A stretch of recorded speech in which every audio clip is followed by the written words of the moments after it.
Hello there, and welcome to our Project Midpoint for our 3D game final project. I'm Matt, and I'm here with Matt Bennett and Aaron Hammerhaber. And here's what we've done. So essentially, we've added a few points on. We won't go into that. That can all be seen from the sprint review. And here's where our burn down's at. And we're still a little bit ahead of schedule, which is great.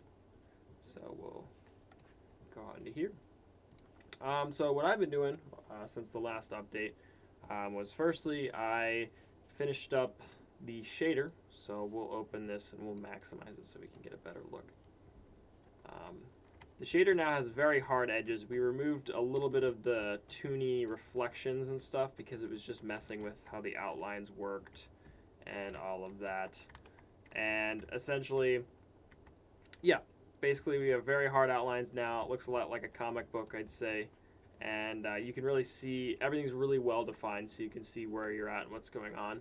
Another thing is that when you move behind something, you can still see the player. You still get a little bit of his outline, so that allows you just to see him a little bit more and know exactly where you're at all times, even if the camera has moved a little bit behind something. So that's the first feature, and this is the next feature I inputted. I'm actually going to show you that in a different scene real quick.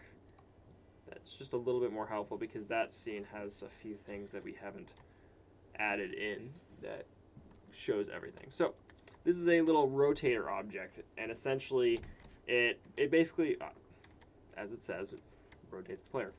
And then it'll go red, and then once it goes blue again, you can do it again.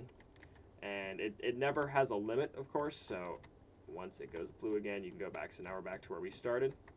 And essentially, I will show you, we're now in this perspective, and that's the perspective you start in based on 2D, and of course you get the same view in top-down. This is only usable in 3D because you can't rotate in the other two, at least in a way that's useful and worthwhile. However, if we were to rotate once and change the perspective again, well, we have a different view now.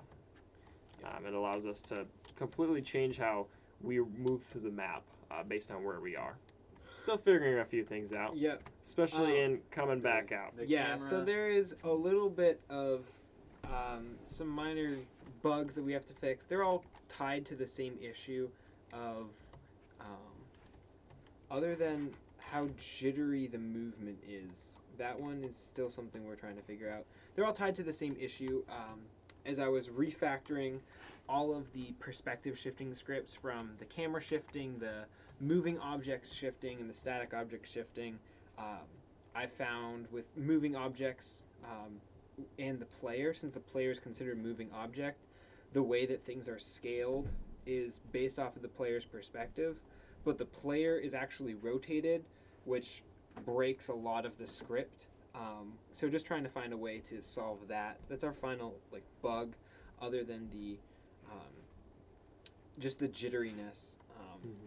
Not quite sure how to best solve that. Trying to do some different things. One of those being a damping effect, but then that created some other issues. So still looking into that. I also worked on creating a God's Eye perspective. So whenever we are playing, you can hit, currently it's shift, but we're going to switch that into tab. And you go out into this God's Eye perspective. You can see the scene. This is going to be much more helpful when the level's more complicated. And then you can go back in. You can only reach this while you're in the 3D view. And we also have to make player movement locked while you're in this perspective. We also have a backwards camera. If you're holding, currently it's tab, we're going to shift that to shift. So in 3D you can actually see what's behind you and move around accordingly. Just because that was extremely frustrating. Sometimes you're like, I can only see like 1 meter behind me, and I need to see more because the puzzle requires me to move backwards. So we added that.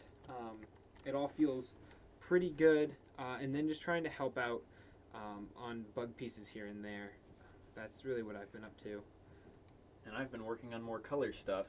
So one of the first things that we've done is added a new feature with the colors. So if you have two colors in a scene that are next to each other, you can obviously change into these specific colors. But if you and you can go through the color blocks just like you could before. Everything's in order here. Everything's normal as we had it before. However, if you shift into a side view perspective here, these two color blocks are actually like in the same axis, so they'll combine together to make a new color. And so this allows you to kind of mix colors and use color mixing as to kind of create three colors when there are two. And we're hoping that'll lead to some really interesting level design. If you can't mix colors other than primary colors, otherwise it'll just turn black in the side view perspective, and you'll just have to go back into 3D in order to do that. The other thing that I've been working on is moving platforms. So as you can see, the platform above us is moving. So this is something that is not as trivial as it may seem at first. Since the platform switch perspectives, it needs to kind of like make sure that it's doing the right thing in every perspective, and also not move during the perspective shift. And so it stores coordinates and keeps them together during the perspective shift so that everything lines up between shifts and it all looks fluid. And it does not move in the perspective that it wouldn't appear to move, so it's not moving in its perspective. You can't like fall off of it right now, which is another thing that we had to do. And the last thing that I've been working on is respawn points. So before, you just respawn at the beginning of the level if you jumped off a cliff or something. But now you respawn at your last position. In order to like save your position, you have to be on the ground for half a second and also have like your entire body be on the ground. So you can't land on a platform halfway and then just slide off and respawn on top of it. No, you have to be fully grounded for a decent amount of time in order for you to save your position. However, you don't save your position on anything with a moving platform script. So if this would happen, you could save your position on top of the platform could move, and then you could spawn in the middle of the air, and you have to wait until and just continuously die until the platform got there, and that was no fun. So you don't save your position when you're on top of a moving platform. However, you do save it anywhere else in the level, and that's what I've been up to.